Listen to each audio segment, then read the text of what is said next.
Okay, so we don't need to see that. Okay, so I'm going to show you a little bit about Zipf to finish off this one, and or we could just look at pictures of the cat, but can't do that. Okay, there it is. Fine animal. Okay, so Zipf. So as I said, he didn't live to that long. I'm not really sure too much about his life, what happened. Chinese languages was his specialty. He was at Harvard. Got very excited about text and doing statistical analyses, and then got into human behavior. He really sort of took off. And so he has this book, which I've pointed to before, which is the Human Behavior and the Principle of Least Effort, which is the Homer Simpson principle, right? So this was what he conjectured, explained everything that he was saying was that people, not that they're lazy actually, but just that they, were pretty good at finding the least, the path of least resistance. Well, okay. Maybe he was saying they were lazy, but okay, that's a study of words. That's a whole field. That's speaking in tongues, so that we're not going to do that. Okay, all right, that's a word. So it's interesting to look back at this. So 25 years ago, it occurred to me that we might gain considerable insight to the mainsprings of human behavior if we viewed it purely as a natural phenomenon, right? The experiment is to establish a principle of least effort as a primary principle that governs our entire individual and collective behavior. Now, he doesn't really do this mechanistically. He sort of says it and then makes all these observations, and he doesn't have a story for it. So that comes out in the 50s, and starts to come out in the 50s after this work, and that'll be a big piece of where we go next. But he has some conjectures, and people still use this as a basis for certain theories that have been created more recently. Right, so views of immediate problems, of course it's he, will view against the background of their probable future problems as estimated by themselves. I mean, maybe, right? So minimizing total work. I mean, this is, it's not quite an economics thing. It's not saying he's like a magic thinker who knows everything about themselves and everyone else. But, maybe some version of this is reasonable. But it was never quite, this is a terrible word, operationalized into some sort of model, right? Work expenditure, yeah. I don't know, maybe. All right, let's look at some of his results at least, because this is an interesting thing.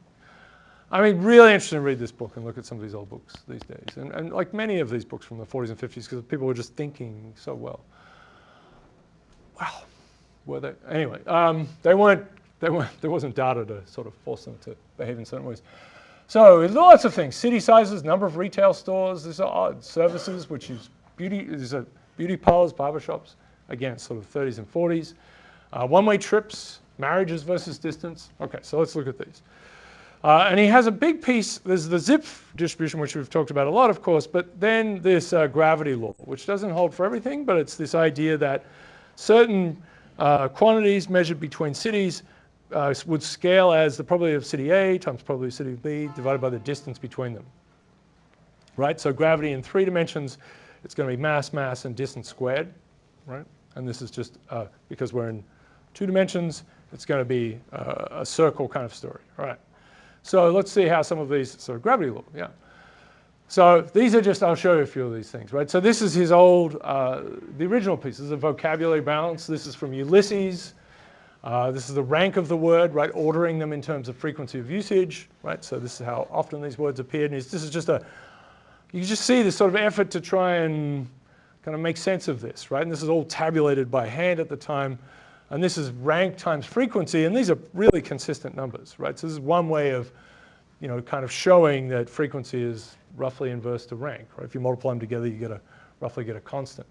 And then predicting the length of Ulysses from it, again, pretty good. So this is these sorts of demonstrations. This is Ulysses.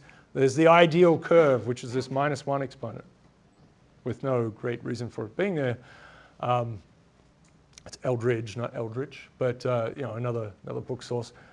Pretty good, right? I mean, this is a number of orders of magnitude. It's not quite enough to show this break in scaling that you see with large enough text now, that there really is this kind of tendency for this to fall over. He does have this story, right?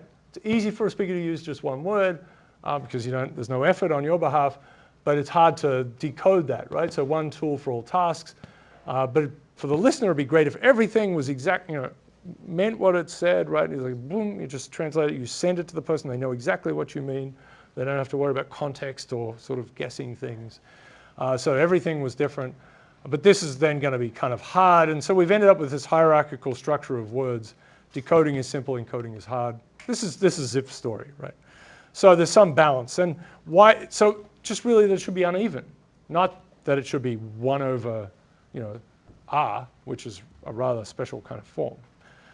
But it's a fair point, right? That's going to be. This is an interesting one. I played around with this. This is the number of meanings as a function of frequency, right? So the number of meanings grows as frequency to a half the frequency of usage of a word, at least over some range.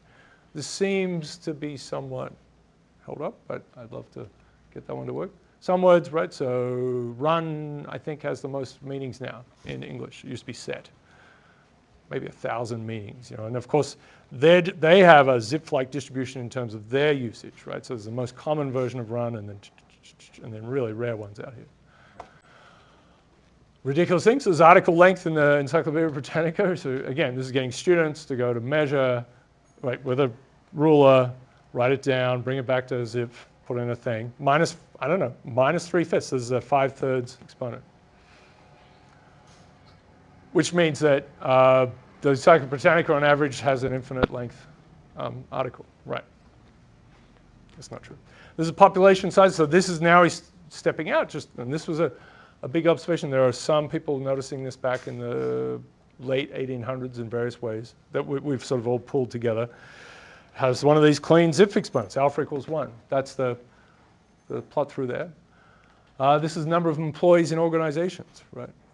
Paper in Science maybe 10 years ago by Robert Axtell, kind of updating this sort of thing. So why would this be the case? This one is number of news items as a function of population appearing in the Chicago Tribune. Pretty scattered. That's Washington, D.C., which is outsized.